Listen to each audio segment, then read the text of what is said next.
In a span of just 4 years, I came from wondering about what is all about to becoming a huge fan of this action RPG series from Nihon Falcom.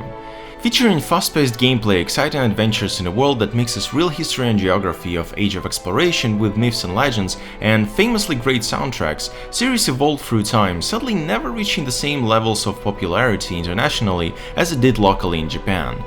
VIII Lacrimosa of Dana is the latest entry in the series. It was released in 2016 on PS Vita and more recently ported to PS4 and PC, with the Switch release in plans for June. And it might be the game that finally gets the attention that the series always deserved, because it's a fantastic game.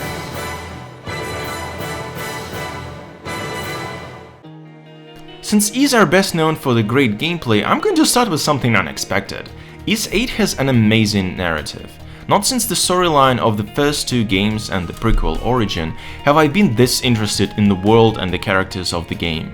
In fact, I'd say that this isn't just the best narrative in the series with the characters you grow to love and care about and island to miss when the game ends, but one of the best examples of how to make an adventure story in an action RPG game in general. It smartly borrows from different classic sources on the story concepts, with the story having unexpected but welcome twists and turns, never feeling static, never feeling like pointless filler or padding. You get to see characters evolve with the events and side quests, you get to see your little village of castaways grow and become your home, while events go from basic attempts at building a community and escaping the island to ancient legends and fighting dinosaurs. It tends to become a little bit too anime at times, but the game knows how to keep you engaged. And so I was, despite the game taking me about 40 hours to complete, something I'd normally criticize but will instead praise here, since I didn't even notice the time go by, this invested in the story and the characters I was.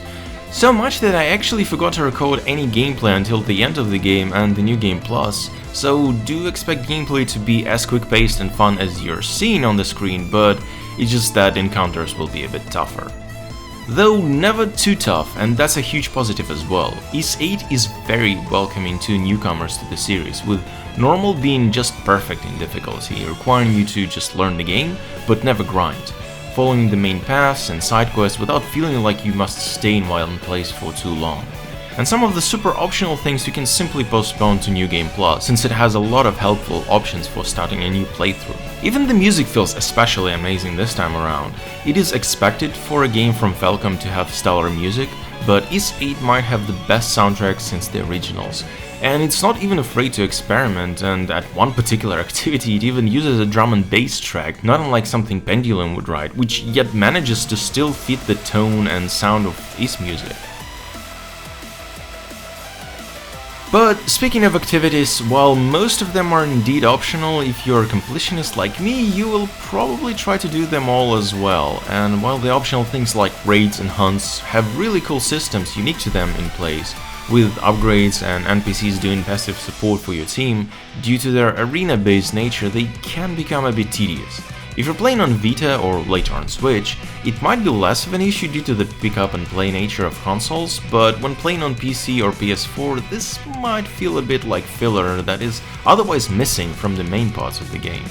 Another thing that needs mentioning is that while the localization that was highly criticized when the game was originally launched internationally has been fixed and is very good now, it can break down at times. I've seen some typos, I've seen some lines repeat, though it mostly happens closer to the very end of the game, which is probably the reason why they haven't been discovered. The game is still receiving patches, however, so I just expect these issues to be fixed later. Though this whole patching thing is especially vital to know about if you're planning to play on PC. That was my platform of choice as usual, and while I didn't experience many issues with the patch available at the time of playing, the game was released in nigh unplayable state despite a huge delay, and a lot of issues still remain. I did encounter some crashes and a few weird performance drops, and given the softness and jagginess of picture, I could also assume that the internal rendering resolution is also still wrong and isn't outputting at the resolution that you select. So at the moment, PC version might not be the one to choose, and PS4 version might be a better choice. Whatever the platform, the game should be played. I've not been this invested in a long action RPG and its many stories since possibly Witcher 3, though Of course, directly comparing these two games would be just silly.